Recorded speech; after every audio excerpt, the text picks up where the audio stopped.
Take this 30-second test with me. Have you lost interest in activities you used to enjoy?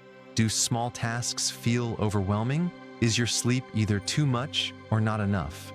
If you answered yes and immediately thought, but that's just because I'm tired from work, stick around. I told myself the same lie for years until my doctor showed me the truth. Today, I'm breaking down how depression hides behind excuses we make and the exact steps that helped me recover when medication alone wasn't enough. The invisible symptoms I kept dismissing. I started noticing changes in my work performance about 8 months ago. Deadlines I would typically meet with ease suddenly felt impossible. Projects that once energized me became overwhelming burdens. I chalked it up to a particularly demanding quarter. Our company was pushing for higher targets and everyone seemed stressed. It's just a busy season, I told myself as I missed another deadline. My boss was understanding at first, but I could see concern creeping into our conversations. What started as occasional slip-ups soon became a pattern. I'd stare at my computer screen, unable to focus on tasks I'd performed hundreds of times before. The fatigue was relentless. Despite sleeping 9, sometimes 10 hours each night, I'd wake up feeling like I hadn't slept at all. My morning routine extended from a brisk 30 minutes to over an hour as I struggled to find the energy just to get dressed. The commute that once gave me time to plan my day became a foggy blur of exhaustion. My coffee consumption spiraled out of control, from my usual morning cup to 4 or 5 throughout the day. The office kitchen became my second desk as I continuously brewed stronger and stronger coffee, desperately trying to jumpstart my brain. Colleagues joked about my new caffeine dependency, but beneath their comments, I sensed growing concern. "You look exhausted," became a common greeting, replacing the usual "good morning." I'd smile weakly and blame the latest project or deadline. The truth was, I didn't understand it either. No amount of coffee, no weekend of rest seemed to make a difference. Weekends changed dramatically. I used to need Saturday morning to decompress, a few hours of laziness before jumping into plans with friends or family. That gradually extended to the entire day, then the entire weekend. Sundays became days of dread as I contemplated the week ahead, feeling no more restored than when Friday ended. Monday mornings became increasingly impossible, with my alarm clock becoming my most hated possession. Social invitations became sources of anxiety rather than excitement. "Sorry, this project is killing me," I'd text to decline another dinner. "Rain check? Work is insane right now." The excuses piled up until friends stopped asking. The isolation felt like relief at first, one less obligation to manage when I could barely handle my job. My relationship suffered most visibly. Arguments erupted over minor issues. Dishes left in the sink. Plans changed at the last minute. "Why are you always so irritable?" became a regular question.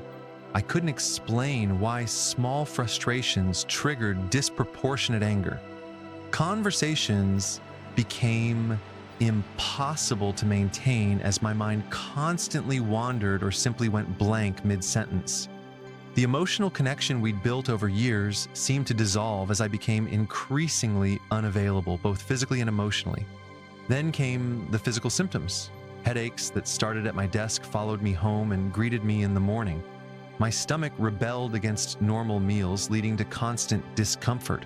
Muscle tension built in my neck and shoulders, creating pain that no amount of stretching could relieve. I bought new ergonomic office equipment, adjusted my computer height, and tried various pain relievers, all with minimal effect. The rationalizations became increasingly elaborate. When my productivity reports showed a 40% decline, I convinced myself it was a natural response to increased workload. When I couldn't remember details from meetings I'd attended, I blamed information overload. "This is just how work is sometimes," I tell myself. "Everyone goes through rough patches. I created an entire framework of justifications. The project was unusually complicated. The clients were particularly demanding. The economy was making everyone anxious. Sleep problems are normal in your 30s. Each explanation normalized what was actually a progressive decline in my mental health. What I didn't realize then was how common this experience is among men. The persistent fatigue I attributed to overwork, the irritability I blamed on stress, the concentration difficulties I thought came from too many responsibilities. These weren't just job burnout. They were depression wearing the disguise of ordinary work problems. The breaking point and path to recovery.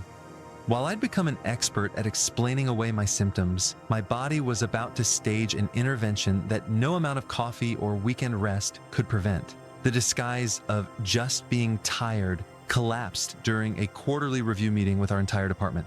Standing at the front of the conference room, pointer in hand, I opened my mouth to explain the market analysis I'd prepared, and nothing came out.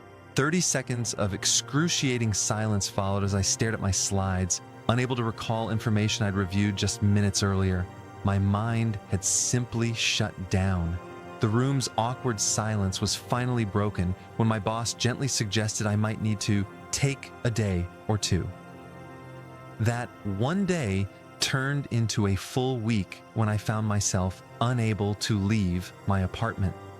The shower felt like an insurmountable challenge. The simple act of preparing a meal became impossibly complex. When my boss called to check in, I couldn't even form coherent sentences to explain what was happening. This wasn't ordinary exhaustion. This was a complete system failure. After persistent encouragement from my partner, I finally made an appointment with my doctor. Initially focused on ruling out physical causes, he ordered comprehensive blood work to check for thyroid dysfunction, vitamin deficiencies, and anemia, all conditions that could explain my symptoms. When those tests came back normal, the conversation shifted. He began asking questions about my sleep patterns, my ability to experience joy from activities I once enjoyed, changes in my appetite, and whether I'd had thoughts about harming myself. His words, after reviewing my answers, changed everything. This isn't laziness or weakness. Your brain chemistry is imbalanced, just like any other medical condition. That single sentence lifted an enormous weight of self-blame from my shoulders. What I'd been experiencing had a name: depression, and more importantly, it had treatments. I wasn't morally failing. I was managing a health condition. The relief of receiving this diagnosis was profound. For months, I'd been constructing elaborate explanations for my deteriorating state, all centered around personal shortcomings. The diagnosis provided an alternative narrative, one that wasn't rooted in character flaws, but in a medical condition that required attention, just like any physical ailment. My recovery path began with a comprehensive approach. The doctor prescribed an antidepressant to address the chemical aspect of depression while referring me to a therapist specializing in cognitive behavioral therapy. This dual approach targeted both the biological underpinnings of depression and the thought patterns that had developed alongside it. But medication and therapy were just two components of my recovery plan. The lifestyle modifications I implemented proved equally important. 20-minute walks outdoors became non-negotiable daily activities regardless of weather. I cut my alcohol consumption dramatically after learning how it interfered with both sleep quality and medication effectiveness.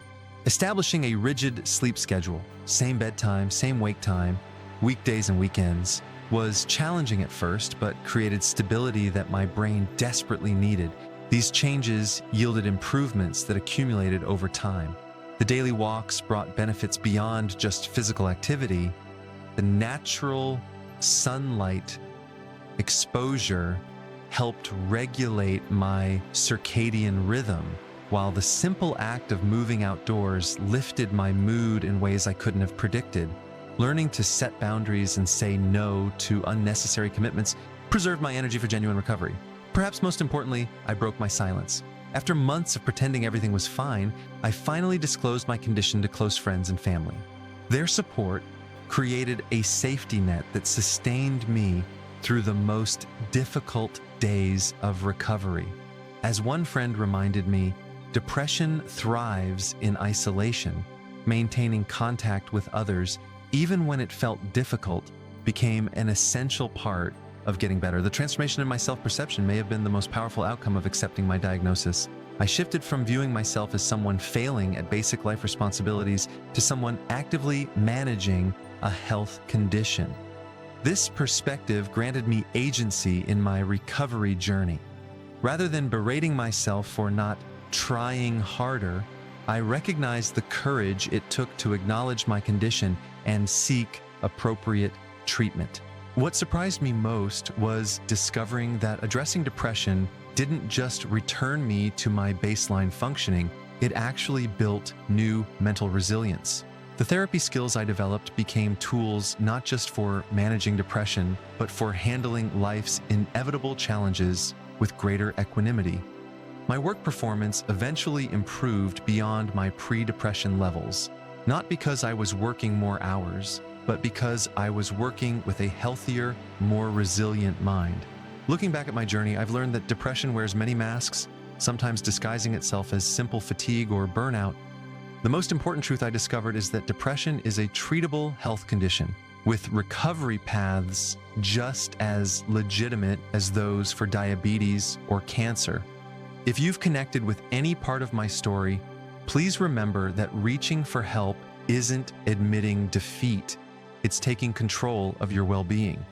In the description, I've shared resources that became lifelines for me, including Heads Up Guys and a quick self-assessment tool.